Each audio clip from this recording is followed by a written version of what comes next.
It is my honor and privilege to welcome and introduce to all of you Jay O'Hara. To properly learn about Jay O'Hara, you should Google him and go onto his website. And so I'm going to share with you some of the highlights of Jay's accomplishments. Jay is at the forefront of a new generation of climate activists. He's a Quaker whose faith led him to blockade 40,000 tons of coal with nothing but a lobster boat. Jay also led a pipeline pilgrimage across Massachusetts and New Hampshire to protest the Kinder Morgan pipeline.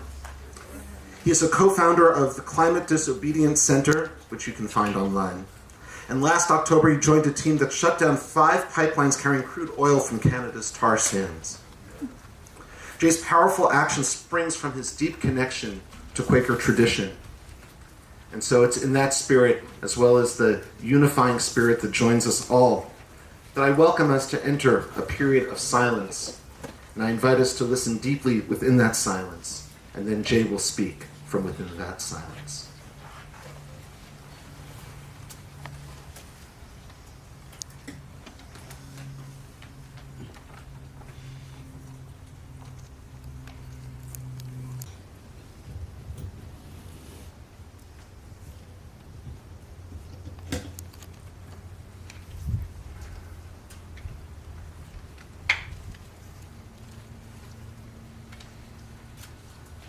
The surprise of Quaker ministry is that I don't know where this is going, so I invite you on this journey with me.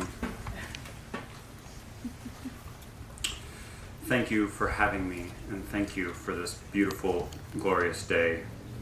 And thank you for the introduction, Justin. I find in faith paradox and comfort with paradox, and am holding with those things that were listed about someone, I guess that's me, this abiding sense of failure. And faith is that those things are not mutually exclusive.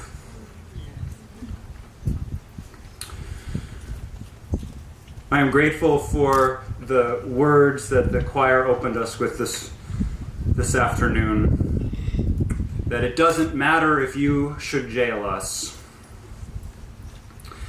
Just want to share a short bit of reflection from my experience of finding that place where it doesn't matter if you should jail me.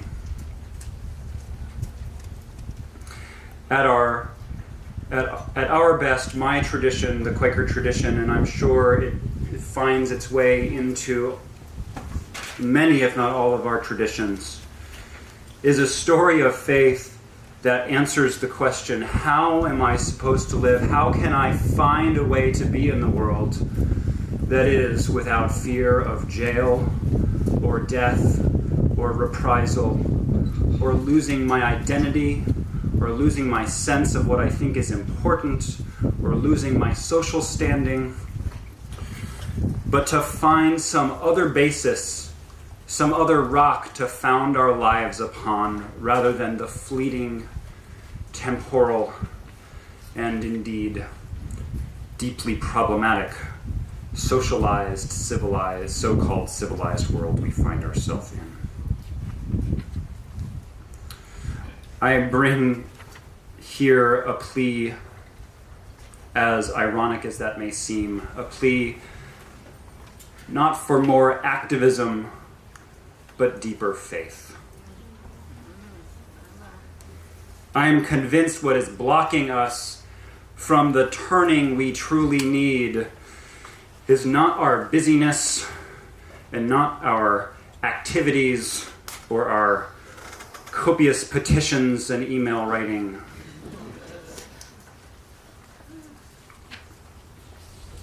But a solidity of knowing the transformational, firing, burning, living faith that narrows our vision, that makes our eyes single, that connects us deeply with God's purpose for each and every one of us, so that we know Not what am I supposed to do by what the president or Congress or the NGOs or whoever it is tells us what we should be doing. Because each of us has found our precious, unique, and powerful place to engage with remaking the world. Clarence Jordan, in his rewrite of the Gospels and letters of Paul, says, "Faith is the turning of dreams into deeds. It is betting your life on the unseen realities."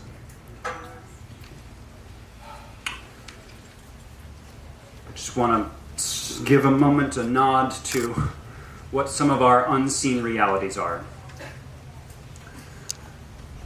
In the last few months, some scientific organizations have put out that we have about 4 years left of current missions if we want to keep the Earth from warming more than 1.5 degrees C. 4 years, and not 4 years and then we need to start tapering off. 4 years and we're done. We can kiss 1.5 C goodbye. We need, in other words, a miracle. What is it in your faith tradition that points to how we live into and invite the miraculous? In my tradition, one example of this is the invitation of Jesus to invite one of his friends out of the boat to join him to walk across the water. Peter gets out of the boat, starts to walk, and his fear of the wind and the waves overcome him. And Jesus reminds him of his faith. "You of little faith, remember what you are doing out here." We all get to that point, I get to that point, where the demands of the world, the waves and the wind, the emails, the phone calls, the meetings, start to sink me below and lose my attention and my focus on that purpose which I've been given. But finding that root, that faith, in whatever way your path leads, is that also not the way to calm the storm, to ride out the hurricane? Last October, I was in a bit of a storm as I was out in Seattle and was the kind of managing person in this command center of this action that shut down 15% of the U.S. daily oil supply on October 11th. And what stands out to me in thinking about that time now is the following couple of weeks in which I and my partner and others wondered when the FBI would knock on our door.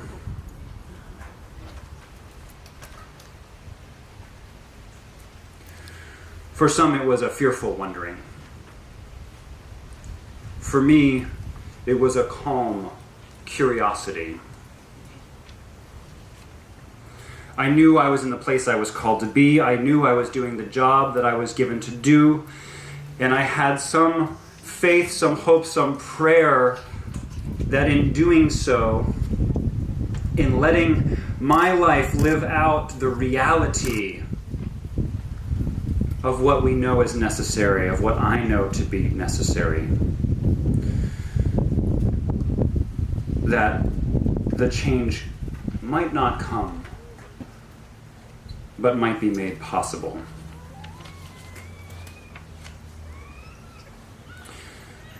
I learned again that perfect love casts out fear.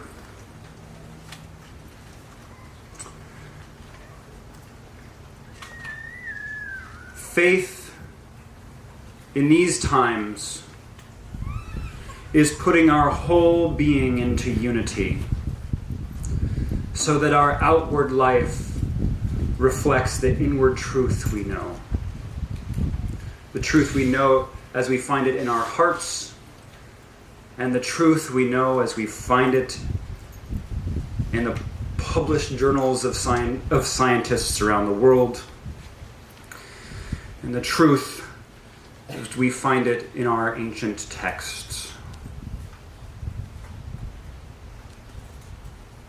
In finding that place of unity, where the outward is the inward, I found that is the place of peace. That is the place where I have found God's love. That is the place where I have found God's power. And when all other worries have been cast aside and God alone has led me, that I am convinced is the bringing of the power into the world that just may make the miracle we need. I don't know what that looks like for you. I don't know what that means for your life. I don't know that you should get on a lobster boat or shut down a crude oil pipeline.